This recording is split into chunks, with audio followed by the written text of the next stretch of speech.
Ya, gimana kondisi jalur mudik menjelang Lebaran di Aceh Barat, kawasan Pantai Barat Selatan Aceh? Memang kalau kita lihat jalur mudik arah barat selatan ini Banda Aceh memang sangat padat. Kita lihat sekarang motor, mobil dan kendaraan itu sangat padat, apalagi saat akan buka puasa ya. Kalau kami juga baru ini mengikuti rapat di provinsi masalah mudik Lebaran ini. Kami juga sudah menyampaikan ke pihak provinsi, Bupati Bina Marga Provinsi, itu ada salah satu box jalan di Suwani itu yang sangat rawan bagi kecelakaan lalu lintas.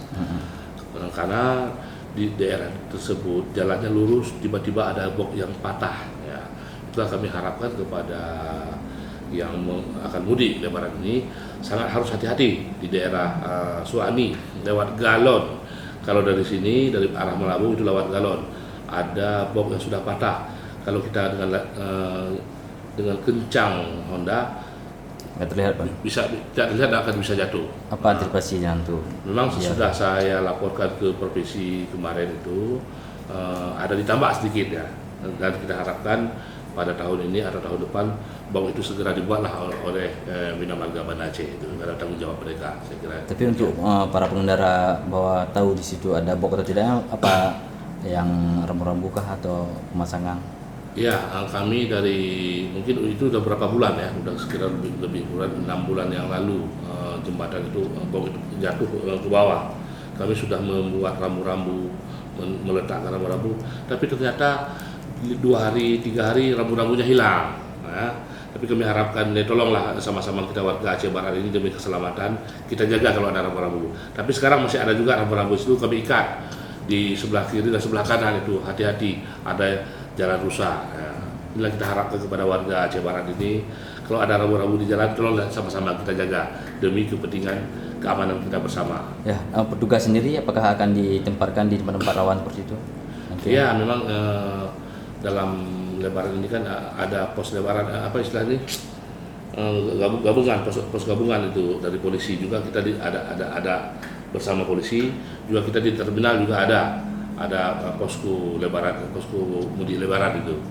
Mungkin masyarakat yang ingin bertanya, kalau polisi gabungan itu ada 3 titik nggak salah saya, di Suwabuntu, di Suwani, dan satu lagi di Samatiga. Mungkin kalau ada masyarakat yang lelah dalam mudik bisa melapor dan bisa istirahat di tempat tersebut, saya kira itu. Nah, selain dari Suwani sendiri, kayak kawasan Melabu Gempang, gimana kondisinya? Ya, kalau kita lihat Melabu Gempang sekarang itu banyak jalan-jalan yang longsor ya. Ada beberapa titik itu yang sangat rawan longsor. Kalau ada yang arah ke Gempang atau ke Pidi 10 km itu memang harus sangat hati-hati sekali, jangan tiba-tiba akan terperosok ke dalam gunung. Banyak jalan-jalan yang sekarang sudah runtuh.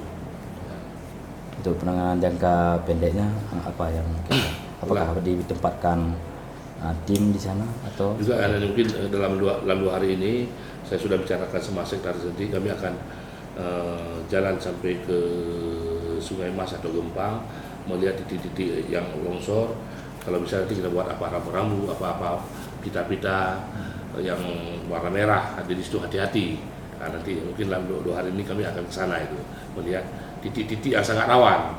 Apalagi kita saat-saat puasa ini kan, ngantuk, lelah, itulah dengan adanya rambu-rambu itu akan ada tanda-tanda bagi masyarakat. Kalau kita sendiri di kawasan Pantai Barat Selatan ini hari berapa ya kira-kira paling padat?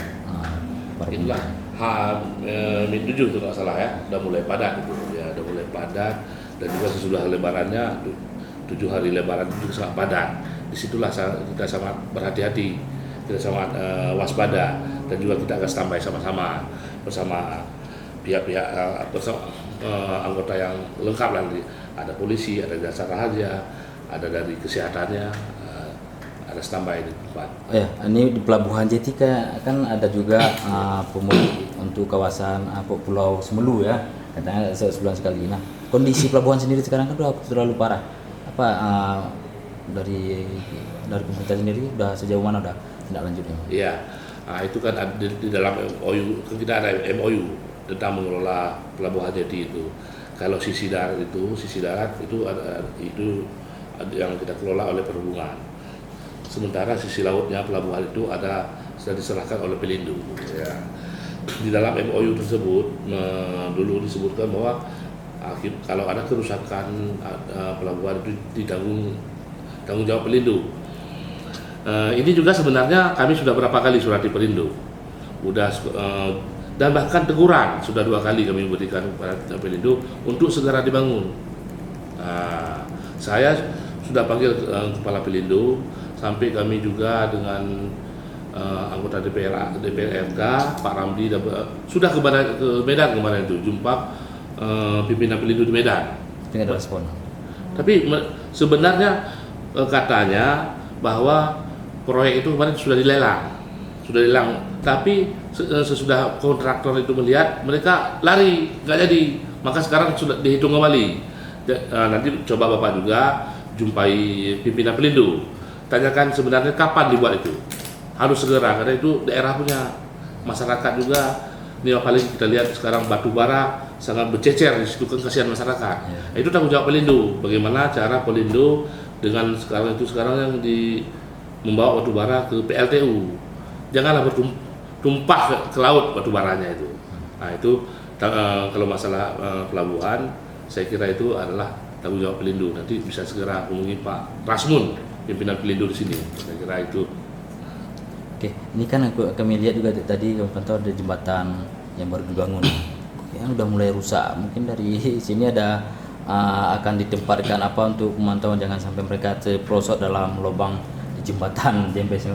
Itulah kalau saya itu masalah pembangunan jembatan itu bukan wewenang kita.